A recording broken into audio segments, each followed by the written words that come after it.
66-year-old Sharon Erickson loved being retired, and as the former assistant treasurer of Saunders County stepped out of her house on this cool Thursday morning in June of 2003, she thought, not for the first time, that one of her only regrets in life was that she hadn't retired a few years sooner. Now, turning to look up and down the tiny business district of Colon, Nebraska, one of the smallest towns in America, Sharon ran through her mental list of what she planned to do that early summer day. After spending 37 years collecting tax revenue and keeping perfect records of complicated financial transactions, the routines that Sharon had put in place over the last 5 years of her non-working life had given her the time and opportunity to pursue her own interests and hobbies. And even though getting her hair styled every Thursday afternoon was not exactly a hobby, it was one of the weekly appointments that Sharon looked forward to the most. Putting her hand up to her brown hair, Sharon patted the big puffy curls that had been her signature style for as long as she could remember. And since the hair salon where Sharon went every week to have her hair done was out in Cedar Falls, that meant an enjoyable 10-minute car ride due north to a town that was more than 4 times bigger than Colon, which clocked in with just 128 residents. For Sharon, the drive to Cedar Bluffs was also a trip down memory lane. This was where Sharon had gone to high school, the same high school where Sharon's mother had spent years of her teaching career. In addition to seeing some familiar sights and maybe grabbing a quick bite to eat, Sharon's weekly appointment was always a nice opportunity to chat with her hairdresser about what was going on in Saunders County, where both towns were located, and to exchange local news, personal stories, and opinions about everything from the weather to state and county politics. And after an hour of friendly conversation in which the women would feel like they had identified and probably solved most of the world's problems, Sharon could enjoy a stroll around the local farmer's market before she hopped back into her silver Taurus sedan and headed back home to 112 Spruce Street. Sharon knew that from the outside, this weekly visit to Cedar Bluffs, along with her other daily and weekly routines, might look unexciting and even boring, but to Sharon, who had been divorced for many years and who did not have any children, these routines represented all the ways in which she had become part of the social fabric of Colon, Nebraska, her home for the last 47 years. And it was this connection that had made Sharon's retirement meaningful. As the strongly built woman with bright blue eyes and big hair stepped into the post office right next to her home, she stopped long enough to say good morning to the postmaster, Rick Hartman, before walking over to her post office box to check for mail. Sharon was good friends with Rick. She had hired him to do various repairs and improvements to her house, and when Sharon was away on one of the trips she enjoyed taking with her cousin, who lived 40 minutes south in Lincoln, Sharon left her house key with Rick so he could keep his eye on the property while she was gone. The post office, always Sharon's first stop, was also a good place for Sharon to catch up with neighbors and local news. And even though Sharon had never been known as a person who meddled or pried into other people's business, all her years in customer service, and all her years of handling bills and money, had left Sharon with a keen eye for making sure that things in her own little hometown were running smoothly. Sharon had always been known at the Saunders County Treasurer's Office as a very honest and straightforward person who would not cheat her employer or taxpayers out of a single minute's worth of work. She was also known as someone who would not shy away from confronting someone if she thought they were doing something wrong or inappropriate. That was an attitude that Sharon had learned as the oldest of 3 children who'd been raised on a farm in Dodge, Nebraska, and who'd grown up taking care of land and livestock. In fact, here in Colon, there was a whole generation of 20-somethings who could remember Sharon calling them out when they were just children or teenagers if they got up to any trouble or mischief. And that no-nonsense attitude was also on display when it came to Sharon's prickly relationship with one of the long-distance truckers who sometimes parked his rig overnight on Colon's Main Street and left the engine running and the wheels of his truck partway on the sidewalk right in front of Sharon's home. As the postmaster, Rick, and everyone else in the tiny town knew, Sharon had an ongoing argument with the trucker, and, like everything else in Colon, disputes like that sparked plenty of satisfying gossip, and there was speculation that the trucker actually enjoyed riling up his strong-willed and outspoken critic. But except for her disagreements with this trucker, Sharon Erickson was one of the most popular and best-known residents of Colon. Even Sharon and her ex-husband, Robert Lee Erickson, had parted on good terms, and when their marriage ended, Robert had left 2 commercial properties to his ex-wife. And after the divorce, Sharon had converted Erickson Market, a little grocery store, into her private home, and on the lot across the street, she now had a garage where she kept her car. But it was what Sharon had done with part of the former grocery market that had won her a special place in the heart of her community. When the bar/cafe in Colon, where residents would all go to grab coffee and talk, closed down, Sharon had hired Rick, the postmaster, to remodel the front room of her home into a little community meeting place with tables and chairs and free coffee. And then Sharon handed out keys so Colon residents could come and go as they liked. And not only did Sharon offer free refreshments, she could also still help Colon residents out with questions or any problems related to their county tax bills. After chatting for a few minutes with Rick, Sharon waved goodbye to her friend and walked out of the post office to make her next stop at the local bank. Not only did Sharon keep her checking and savings account there, she and the bank employees had shared a common career in managing and keeping track of money, and so there was always common ground for discussion. Except now that Sharon was retired, she mostly just liked to talk about what vacations she might like to take with her cousin. Along with her skill as a dancer, who never missed the chance to twirl the night away with her local singles group, Sharon also loved outdoor activities like fishing and visiting her sister out in Colorado. By the time Sharon had arrived home late that afternoon from her trip to Cedar Bluffs, she was looking forward to the phone call that was always the final scheduled event of her day. After pulling her car into the small tan garage that was located across the street from her house, Sharon walked outside and used the remote to close the garage door. Then she turned and crossed Spruce Street to her red brick home with the big glass windows that faced onto the street. Although Sharon was not someone who scared easily, as a single woman living alone, she was very mindful of her personal safety. While she had welcomed the community into one of the front rooms of her house, that room was closed off from the rest of Sharon's house, and Sharon had made sure that her window coverings blocked any view from the street into or out of Sharon's living space. About a year and a half ago, Sharon was sure that while inside her house, she had seen one of her doorknobs turn, as though someone outside was checking quietly to see if the door was unlocked. In response, Sharon had immediately installed door alarms that were designed to go off in the event of any forced entry. Behind Sharon's house, there were only a handful of other residential buildings separated by a narrow alley from Sharon's own property. And about a half block away, there was also a small field containing long, round, white steel tanks filled with anhydrous ammonia. Anhydrous ammonia was one of the ingredients used to make fertilizer, but it was also one of the key ingredients that went into the illegal production of methamphetamine, the highly addictive and popular stimulant that in the last several years had driven up the rate of crime and health problems throughout the population in the rural Midwest. Concerned about the alleyway and about people trying to steal anhydrous ammonia from those tanks, Sharon had enclosed her own backyard by putting up a 6-foot-high chain-link fence, leaving just the back and side doors with access to her fenced-in backyard. Now, glancing at her watch, Sharon stepped up to her front door, turned the key, and let herself inside her cozy wood-paneled living room. Sharon was looking forward to changing into comfortable clothes, admiring her freshly styled hair, then settling into the soft brown armchair tucked into the corner next to a reading lamp. And then, at 5 p.m. sharp, Sharon would do what she did every day, chat on the telephone with her cousin in Lincoln. The two women, who enjoyed traveling together and who visited each other at least several times a week, had plans to get together that Sunday for lunch and a movie. After chatting for a few minutes, the two friends confirmed those plans and then ended the call. As for the rest of Sharon's day, it wouldn't be too long before Sharon made one quick circuit of her house and made sure all the doors were locked and she was buttoned up tight for the night.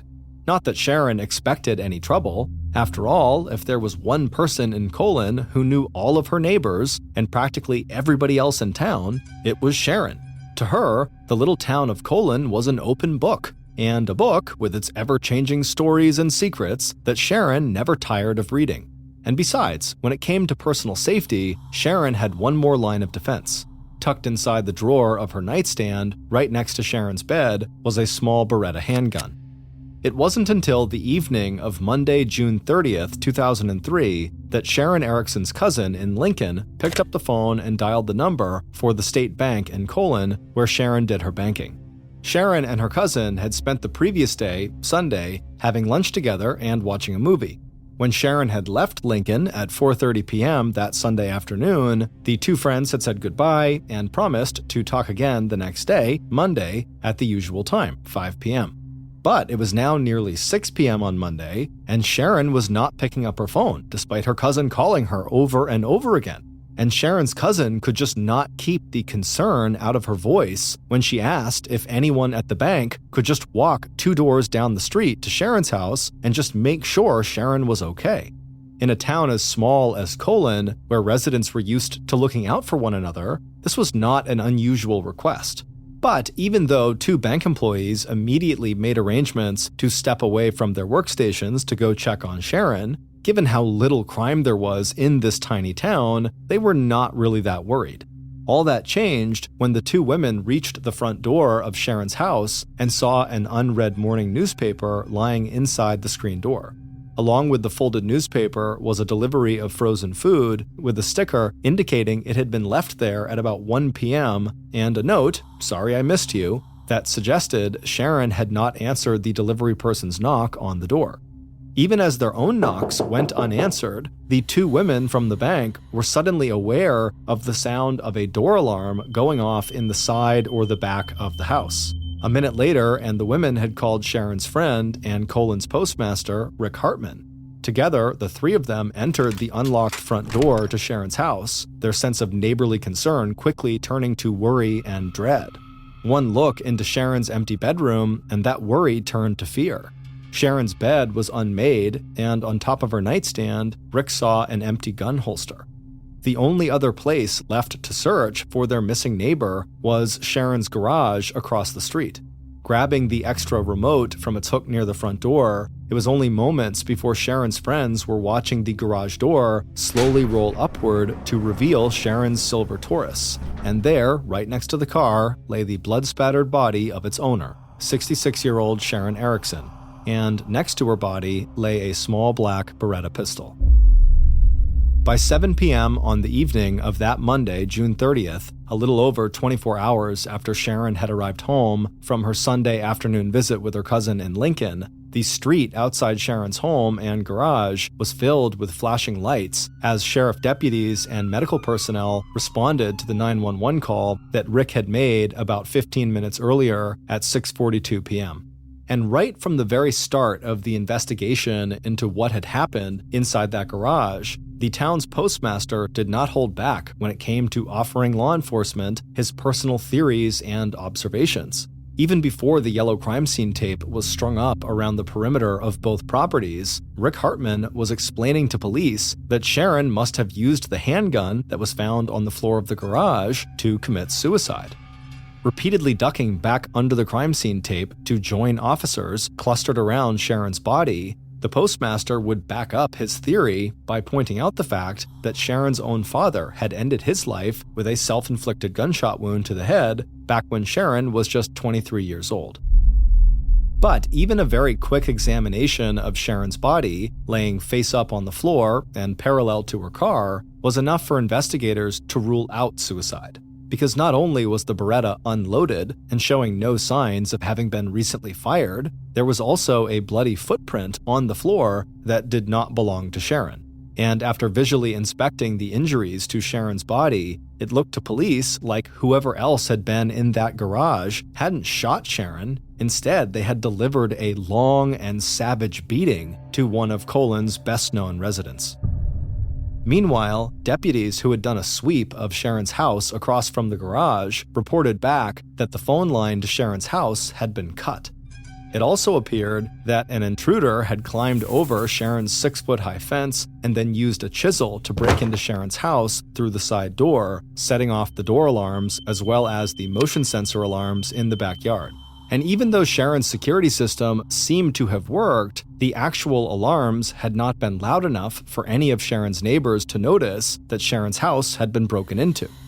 Even as the Saunders County Sheriff's Department put out the call for assistance in the case to the Nebraska State Patrol, investigators on the scene noticed one more chilling detail about the crime scene. The shirt Sharon was wearing had been pulled up and her underwear was exposed. It now appeared likely that the first homicide in Colon in more than 40 years might also include a sexual assault.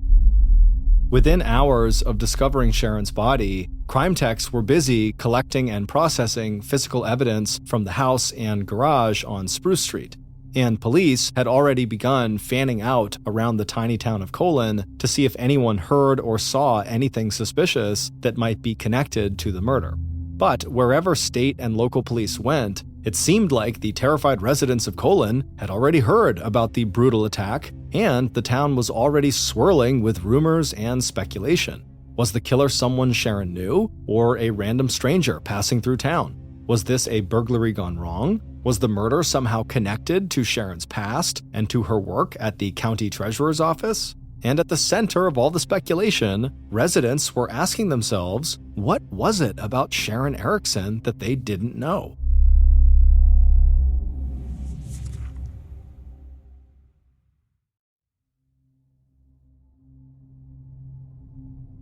By Tuesday, July 1st, the day after Sharon had been killed, there was already one name at the top of investigators' list of possible suspects: Colon's postmaster and volunteer firefighter, Rick Hartman.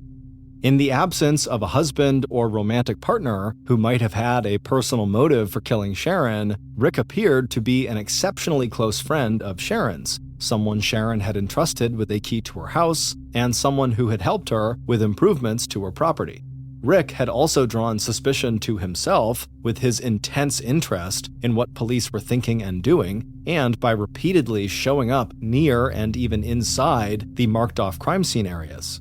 At the same time that police began to have conversations with Rick about his movements in the days leading up to Sharon's murder, investigators were also following up on another possible theory that Sharon's murder had been the result of a robbery gone wrong. Even though nothing of value seemed to be missing from Sharon's house, investigators were looking at the possibility that the break-in had awakened Sharon, who then confronted the robber with her unloaded pistol before fleeing from her house to the safety of her garage and the cell phone she kept inside her car. It was there that Sharon had been attacked and killed. But it wasn't long before both theories, Rick as murderer and robbery gone wrong, seemed to hit a dead end. Rick's wife and family confirmed his alibi for the likely time of Sharon's death. As for the robbery, the only person in town with a history of criminal offenses was a 24-year-old man who lived with his mother in a house across the alley behind Sharon's house. But like Rick, James Mars also had an alibi for the time of the murder. He'd been out drinking with friends in the neighboring town of Wahoo before arriving back home, checking in with his mother, who was asleep on the couch, watching TV, and then going to sleep in his bedroom. Like everyone else in Colon who police would interview over the next 2 weeks, James knew Sharon, but his only real contact with her had been when he was much younger and would sometimes pick up a few dollars, helping her with yard work or shoveling her snow. Meanwhile, the autopsy report on Sharon's body, which was released to police 7 days after her murder, had confirmed police suspicions that Sharon had been sexually assaulted before she was killed. Unfortunately, the DNA samples that the medical examiner had collected from Sharon's body and clothing were not large enough to produce a DNA analysis definitive enough that police could use it to identify a possible killer.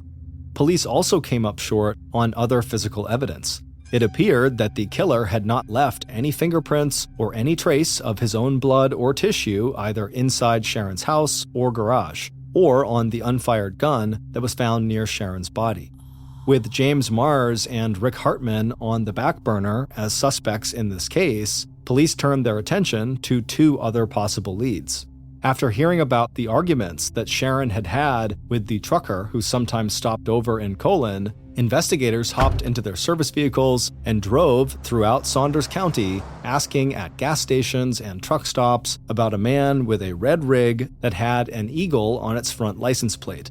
At the same time, investigators were spending hours tracking down any possible link between Sharon's death and the drug trade. specifically whether Sharon might have been killed because she witnessed someone stealing anhydrous ammonia, the key ingredient in meth, from the tanks located half a block from her house. But almost 3 weeks after Sharon's murder, both of those leads had dried up too. That's when the trucker, unaware that there was an all-points bulletin out for him and his rig, passed through Colon again. But when he was stopped and questioned by investigators, the trucker presented gas and travel receipts that showed he'd been out of state at the time of Sharon's murder. By then, investigators had also failed to turn up any connection between Sharon's murder and the operators of any local meth labs.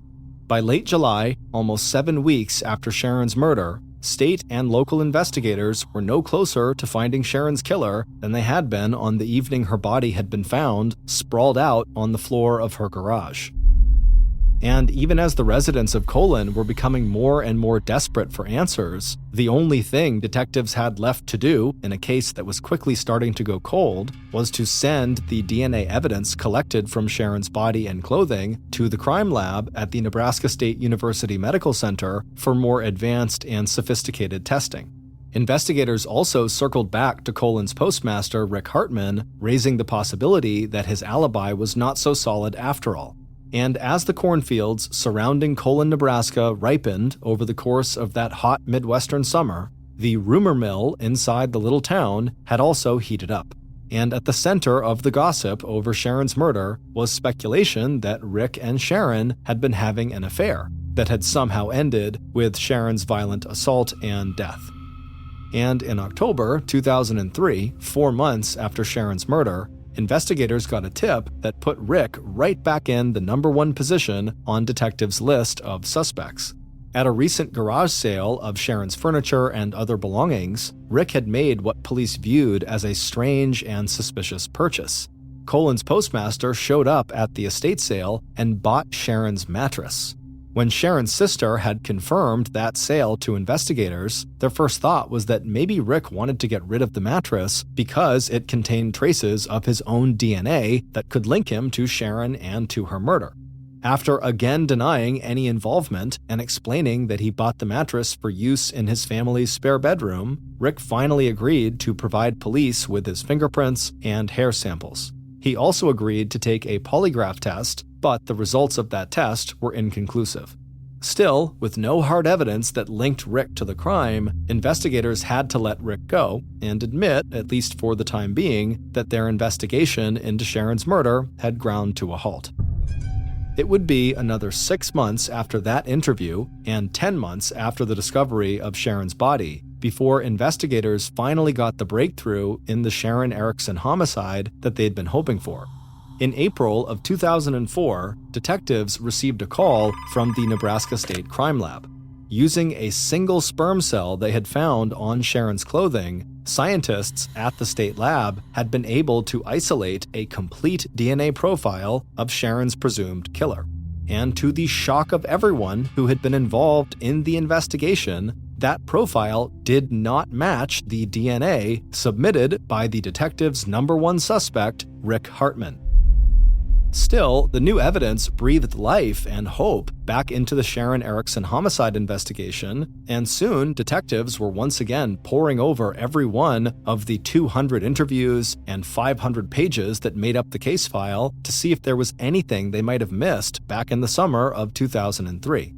And within days, police had launched a DNA dragnet, spreading out across Colon and other areas of Saunders County to collect DNA samples from people whose names they had found listed in previous interviews, and sending each of those samples straight back to the Nebraska University Crime Lab. And just 3 weeks later, by the end of April 2004, 10 months to the day after Sharon's murder, investigators got another call from the crime lab. One of the DNA samples they had just tested was a perfect match to the killer who had left their DNA on Sharon's clothing. For the 128 residents of Colon, the name on that report would change everything they thought they knew about each other. And for years to come, Sharon's beloved hometown would become a place where people locked their doors, looked over their shoulders, and questioned the basic goodness of human nature. Based on what investigators would discover from a review of Sharon's murder file, coupled with that DNA evidence, here is a reconstruction of what police believe happened to Sharon Erickson in the early morning hours of June 30th, 2003. On the afternoon of Sunday, June 29th, while Sharon was spending the day with her cousin in Lincoln, Sharon's killer was also spending the day with their family. But unlike Sharon, whose golden years of retirement had capped a long and successful life of hard work and close friendships, on that particular day, the killer's feeling of everything going wrong in his life seemed to get worse with every passing hour. And by 1:45 a.m. on the morning of Monday, June 30th, the killer found himself standing outside the 6-foot-high fence that encircled the backyard that belonged to Sharon Erickson, a single older woman who appeared to have at least one thing the killer really needed, and that was money. But over the last few hours, the killer had gone from feeling depressed about his life to feeling both angry and excited, like he was finally capable of taking steps that would change things for the better. Looking at the fence, the killer felt like he could easily climb over a barrier that was twice as high, and he didn't need a weapon to make his plan work. He'd already cut the telephone line, and all he needed now was the chisel inside his pocket that he could use to get inside that treasure box of a house. And just a minute or two later, the killer was dropping quietly onto the grass of the backyard and heading to the narrow space between the fence and the side door. And as he did this, the motion detector lights in the backyard switched on. And as soon as the killer had pried loose the door and then used his boot to kick the door open so he could slip inside, he began to hear the sound of the door alarm going off inside the house. The staccato bleat of that alarm was loud enough to wake Sharon from a sound sleep. Sitting up in bed, Sharon immediately understood that alarms were going off, and so she reached for the phone on top of her nightstand. Even before she had put the receiver to her ear, she had punched in 911. But instead of hearing the police operator at the other end of the telephone line, all Sharon heard was silence, no matter how many times she kept punching in those 3 emergency numbers. Dropping the phone and switching on her bedside lamp, Sharon jumped out of her bed, opened the drawer of the nightstand, and pulled out the holster where she kept her pistol. Even though the gun was not loaded, the Beretta felt solid and heavy in Sharon's hand. Dropping the holster onto the tumbled sheets, Sharon wrapped both of her hands around the grip of the gun, and when the intruder stepped inside her bedroom a moment later, Sharon was there waiting, gun pointed straight at his chest. But as soon as Sharon saw the face of her intruder, her eyes widened and the gun dropped a few inches as a burst of anger ran through Sharon's body. Yelling at the man in front of her to get out of her house, to leave and never come back, Sharon stepped forward to close the distance between them. Faced with Sharon's fury and looking down the barrel of a Beretta pistol, the intruder backed up, tried to get his bearings, and tried to remember that feeling of power that had surged through him when he had swung his body over Sharon's fence and kicked her door in just a few minutes ago. But the last thing he had expected when he entered Sharon's house was this show of anger and defiance, and this voice that put into words all of his failings and mistakes. Pivoting suddenly, the killer made for the door. It turned out there was nothing worth stealing in this house anyway, and now he just had to get away. But even as the killer slipped outside and headed for the empty street, he could hear Sharon's footsteps behind him. Dropping back into the shadows, the killer watched as Sharon, dressed, carrying her purse, wearing her slippers, gun in hand, came running out the front door and headed for her tan garage 50 yards away, already clicking the remote that opened the garage door. And suddenly, the killer understood what Sharon was about to do. She must have a cell phone inside her car, and she was going to call the police, tell them who he was and what had just happened. Sprinting out from the shadows, the killer raced after Sharon and made it into the garage right behind her, even as the garage door was starting to roll back down. According to the autopsy that would be conducted on Sharon's body 36 hours later, the medical examiner would determine that the actual cause of Sharon's death was strangulation. But that came after a beating that would leave Sharon with severe blunt force trauma to the left side of her head, nose, and her left eye. Defensive wounds all along the left side of her body, along with cuts and bruising to her face, arms, and legs, all indicated that Sharon had struggled against her attacker with all of her strength. But all of Sharon's strength and all of her will to live would not be enough to save her. Before the attack in that garage was over, Sharon's killer, a man Sharon had known since he was a small child, sexually assaulted the 66-year-old retiree who had spent most of her life helping other people. Finally, Sharon's killer unwrapped his hands from around Sharon's throat. But when he looked down at his victim, Sharon's killer was shocked to find that Sharon was still alive. Exhausted, 24-year-old James Mars, who had been one of the teenagers Sharon had once scolded for getting into mischief, climbed to his feet. Stepping onto Sharon's chest and neck, he could feel her ribs and the bones in her neck start to break under the weight of his boots. He literally stamped the life out of his victim. It would turn out the alibi James Mars had given investigators back in July of 2003, about 11 days after Sharon was discovered, was riddled with lies. After spending the afternoon of Sunday, June 29th, just across the state border in Kansas, helping his aunt put a new roof on her house, James headed back into Nebraska to drink beer at one of his friends' houses. But by 12:30 a.m. on Monday morning, June 30th, James and at least one friend had gone to a local bar where they continued to drink for another half hour or so until they moved to a second bar called the Oasis. But they arrived at the Oasis right as the bar had stopped serving alcohol. And after the bartender refused to serve James another drink, James decided to experiment with a new kind of stimulant. And for the first time in his life, James tried cocaine. Too drunk and high to drive back to Colon using the main roads where he might be stopped by police, James left the bar nearly an hour earlier than he had told police, arriving back at his mother's house not at 2:30 a.m., but at 1:30 a.m. After digging into James's alibi, police would discover that one of James's friends had agreed to lie about when James left the bar, and James's mother may only have been guessing at what time James had actually arrived home. But one thing is certain, James did not just go straight to bed after watching a few minutes of TV in his mother's living room. Instead, by 1:45 a.m., riding a cocaine and alcohol high, James had decided that he could at least solve one problem in his life, the fact that he was flat broke, by robbing his neighbor who lived just across the alley that separated their two houses. James figured that Sharon, older and single, would be an easy target. Instead, as soon as Sharon had recognized who her intruder was, she confronted him in the same way she had when he was a teenager, asking what he thought he was doing and telling him to get out of her house. But after doing exactly as he was told, James saw Sharon make a run to her garage, and the thought of her calling police and getting him arrested, along with everything else that was wrong in his life, like the fight he'd just had earlier that night with his longtime girlfriend, his young daughter who didn't live with him, the string of part-time farm work rather than any steady job, all caused James Mars to snap. As he said to investigators when he later confessed to Sharon's murder, quote, "I blew my cork." End quote. It wasn't until April 16, 2004, 10 months after Sharon's murder and 6 months after James had moved out of Colon to Lincoln, Nebraska, that detectives located James, re-interviewed him, and requested a DNA swab, which he agreed to give them.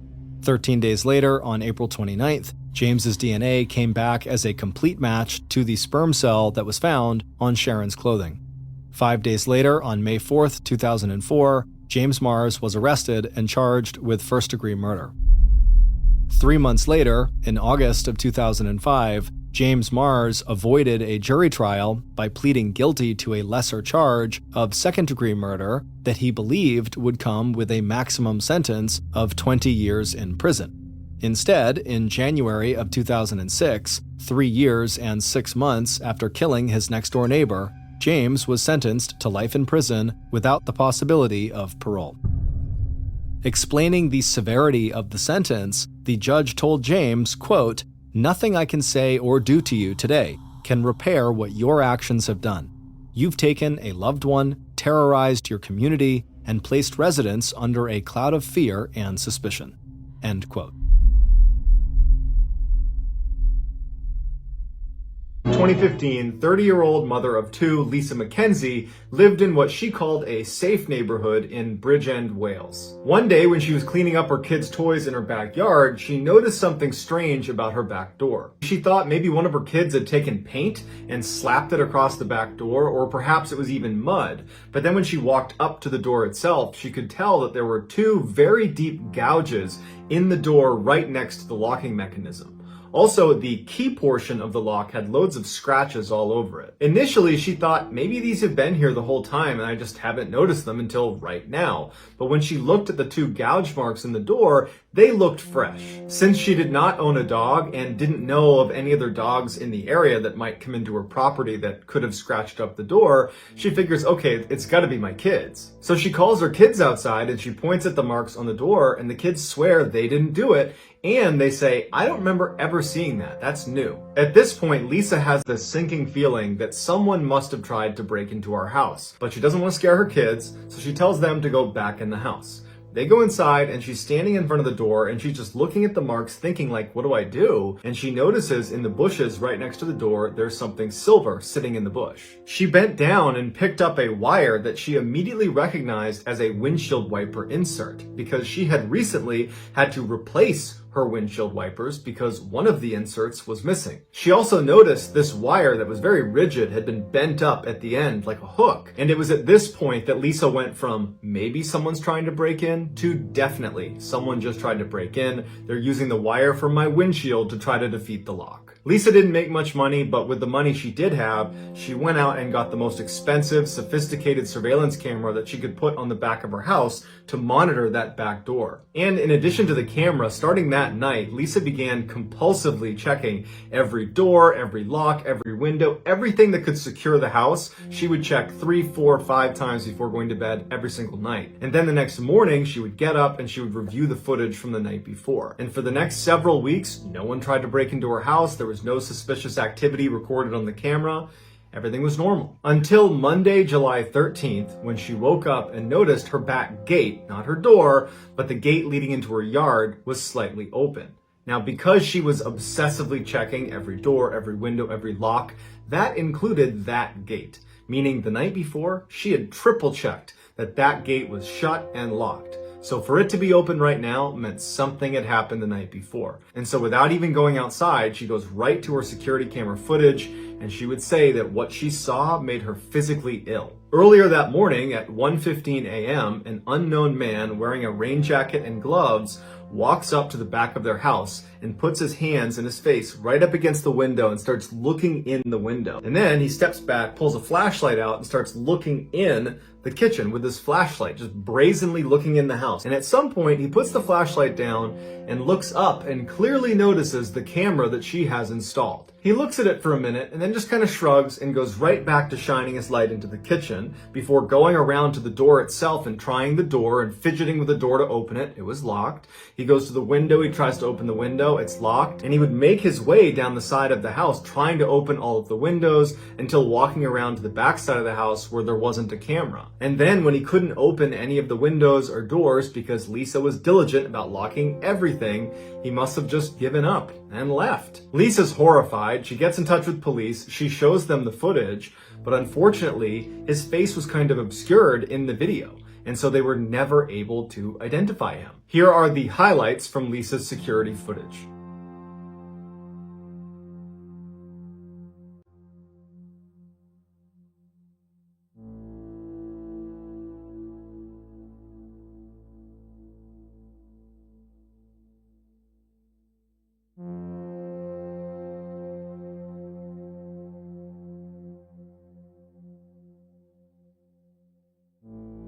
On September 8th, 2017, 19-year-old Kanika Jenkins, along with her 3 friends, were driving to the Crown Plaza Hotel in Chicago, Illinois. It was a Friday night, and the girls had been invited to a big birthday party on the 9th floor of the hotel. They arrived at the hotel around 11 p.m., and by the time they got up to room 926, The room was packed with their friends, the music was loud, and the drinks were flowing. A few hours into the party, a witness would tell police that when they went up to give Kanika a hug, she could barely stand, she was so intoxicated. Another witness said when everybody was up, dancing and having a great time, Kanika was sitting on the side of the room, apparently too drunk to even stand up. At about 3 a.m., Kanika and the three friends she had showed up with decided it was time to leave the party and head home. So they make their way into the hall, security cameras would pick them up in the hall, they go down to the lobby, and that's when Kanika realizes she doesn't have her car keys or her phone. Her friends, who were not nearly as intoxicated as Kanika, told her to stay in the lobby. They would go back up to the hotel room and look for her things. Her friends go back upstairs, they search the room for a few minutes, and they finally find her purse that had her cell phone and her keys in it. They go back down to the lobby, and Kanika's not there. Now, they assumed she must have already left the hotel and was waiting at the car for them, but when they got to the car, she wasn't there. So they all pile into the car and they call Kanika's mother and they say, hey, we just left this party and I think everything's fine, but we can't find Kanika and we have her phone and we have her keys. And they explained that they had left the party and she'd lost them and that she was down in the lobby and now she wasn't here anymore. And Kanika's mom wanted to know, were you guys drinking?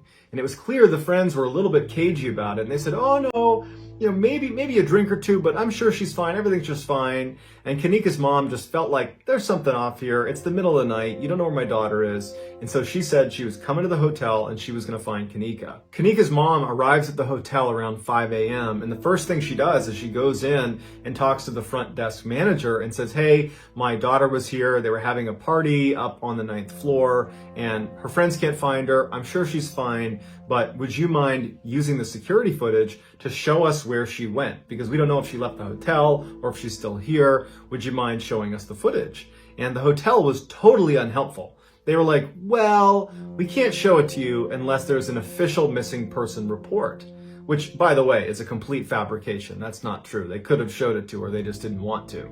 And so they told her, sorry, you're going to have to file a missing person report. And so obviously Kanika's mother is very frustrated and she just wants to find her daughter. So she leaves the hotel and she calls police. And she asks them, can you please come down to this hotel and get them to show us the security footage because we can't find my daughter. The police were willing to help, but they viewed this as, your daughter was at a party, she's probably with her friends somewhere, she's bound to show up, she probably went to another room, and they advised her that she should just wait a couple of hours, see if your daughter turns up, and if she doesn't, call us back. Kanika's mom is now doubly frustrated that there's no one who's going to help her, and so she decides that she's going to search for her daughter on her own. And so she goes back into the hotel and she goes up to the 9th floor and she begins going room to room, knocking on every single door and seeing if Kanika is inside or if anybody knows anything about Kanika. And so for hours, her mom goes room by room, floor by floor, and is getting nowhere until at 1:15 p.m., this is now 10 hours after Kanika left the party and vanished, the hotel finds out Kanika's mom is going door to door and they call the police on her and say she needs to leave. She's trespassing now. Police show up to deal with Kanika's mother, who sees the police and says, can you please just ask them to show you the security footage? My daughter's been missing for 10 hours now. I have her phone. I can't get in touch with her. And the police say, okay, fine. They go to the front desk. They say, show us the security footage. They show them the footage, but it's just the exits of the hotel. And they see Kanika going inside, but they don't see anybody leaving. And I guess that was enough for the police and the hotel. And they said, hey, we did our job. She apparently is still in the hotel somewhere, but we can't help you anymore. And no one looked anymore at the footage. And so Kanika's mom is once again now not even allowed to be in the hotel, and no one's reviewing the footage. And so she's got nothing she can do. Police would go back though that night at 10 p.m., so 17 hours after Kanika has gone missing, to review the footage again. And they start sifting through other footage beyond just the exits, and they discover Kanika stumbling through the hotel at 3:20 in the morning. She leaves the lobby and makes her way downstairs to the basement. She walks down the hall and can barely stand, and she goes into the kitchen. And then when she's in the kitchen, she kind of stumbles through the kitchen and then vanishes out of sight. When the police are not able to see Kanika on any other camera after she goes into the kitchen, they decide to just go down to the kitchen and look for her in there. And so at 12:48 a.m. on Sunday now, this is almost 24 hours after she's gone missing, they discover Kanika. She had stumbled into a walk-in freezer that was left open for reasons we don't know, and then once inside, she had accidentally shut the door, but she was too drunk to open it up again, and she froze to death. Although Kanika's death was ultimately ruled an accident, one could make the case that had the hotel allowed Kanika's mother to review the footage just 2 hours after Kanika went missing, perhaps she would have found the footage that led them to the kitchen. They could have gone down and found her before she froze to death, but we'll never know. Here is the final footage of Kanika stumbling through the hotel before she ultimately landed in the freezer.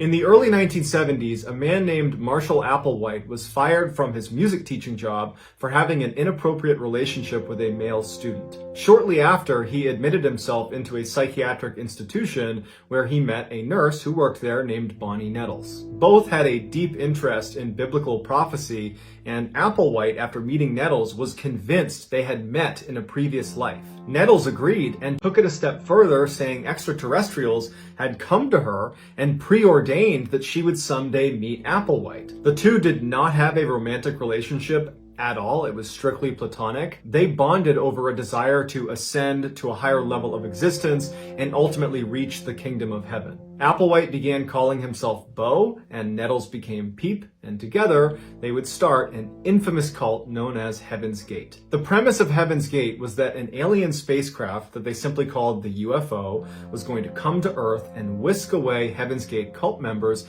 elevating them to a new world and a better life that they referred to as Tela, or the evolutionary level above human. There was a catch though. Anybody on Earth who did not get on the UFO whenever it got here would be recycled, i.e. destroyed, along with everybody else on Earth, and then at some point a new human population would grow and another UFO would come, and whoever got on that would be saved over and over and over again. That was just how it worked. And Bo and Peep were telling everyone they talked to about Heaven's Gate that we're already in end times. Apparently there were signs that this UFO is going to be here any day. And so now is the time to join the cult. And so by 1975, Bo and Peep had recruited 20 people to be a part of their cult, which meant they gave up their families, they gave up their possessions, they basically gave up everything in their life and moved to Colorado to live in total poverty as they waited for this UFO to arrive. For 10 years, cult members waited and waited for this UFO that never showed up. And Bo and Peep are aggressively reminding people that this is the path, you just gotta stay the path.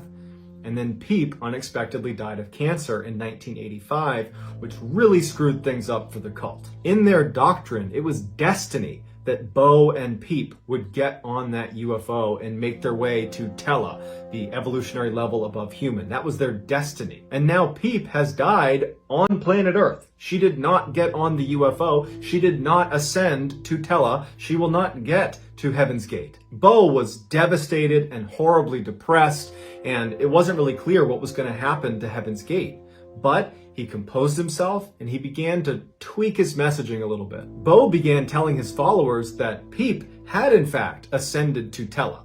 Yes, she did not get on the UFO. However, the aliens must have given her a signal that if she leaves behind this human body, this mere vessel, you'll still ascend to Tela. Basically, he was preaching to them, if you just end your own life at the right moment, you can go to Tela too. But Bo didn't really know what the right moment was. He didn't know what the trigger was going to be. Until 1995, when astronomers discovered the Hale-Bopp comet was going to be passing by Earth 2 years later in 1997. And Bo saw this as the trigger. The UFO was going to be hiding behind the trail of this comet, and for sure, Peep was riding on that UFO, and as soon as it passes by Earth, we need to ascend. And so fast forward to March 26, 1997, as the Hale-Bopp comet passed by Earth 39 of the Heaven's Gate cult members, including Bo, they began their journey. Bo told them they would be exiting the earth in 3 groups. And so on March 26th, Group 1 entered their San Diego mansion and consumed applesauce mixed with barbiturates, followed it up with a whole bunch of vodka, and then put a bag over their head and waited for death. Then on March 27th, Group 2 entered the San Diego mansion, knowing full well what they were walking into. They all had specific jobs of how they were going to clean up the mess left from Group 1. They cleaned it up. Then they picked up the Group 1 members and placed them in beds and put a purple cloth over their face before they, Group 2, consumed their own applesauce mixed with barbiturates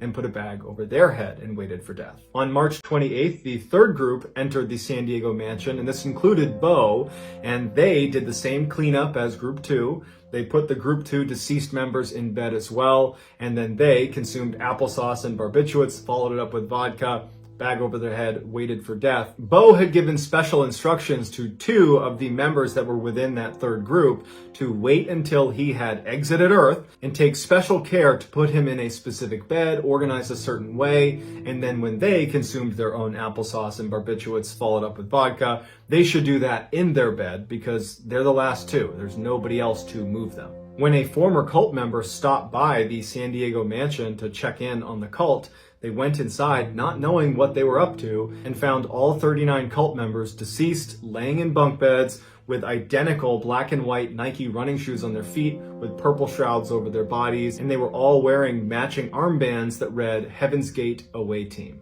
Just hours before they exited the earth, each of the groups would perform exit interviews where they would record themselves talking about why they were doing this, why it was important, and what they expected on the other side. They are remarkably cheerful and happy considering what they all know they are about to do. Here are some highlights from those exit interviews. Okay, we have Thirsody with us, and I believe that you chose the name Thirsody because you want to be reminded of your thirst for next level knowledge. Is that correct? That's right. I know my vehicle's, or this vehicle that I'm wearing is, pretty nervous, pretty scared. Some may say, well, boy, it's quite a irreversible step. This isn't a troubling circumstance. Don't take it as that. It's just a gateway, just a doorway. Okay, thank you. Now you're going to find this old crummy vehicle in a bunk someplace that I'll probably be watching when you check it out and observe your responses and your reaction when you look at these vehicles. And they're all nothing but containers that we've used and borrowed for the short amount of time. People in the world who thought that I had completely lost my marbles. They're not right.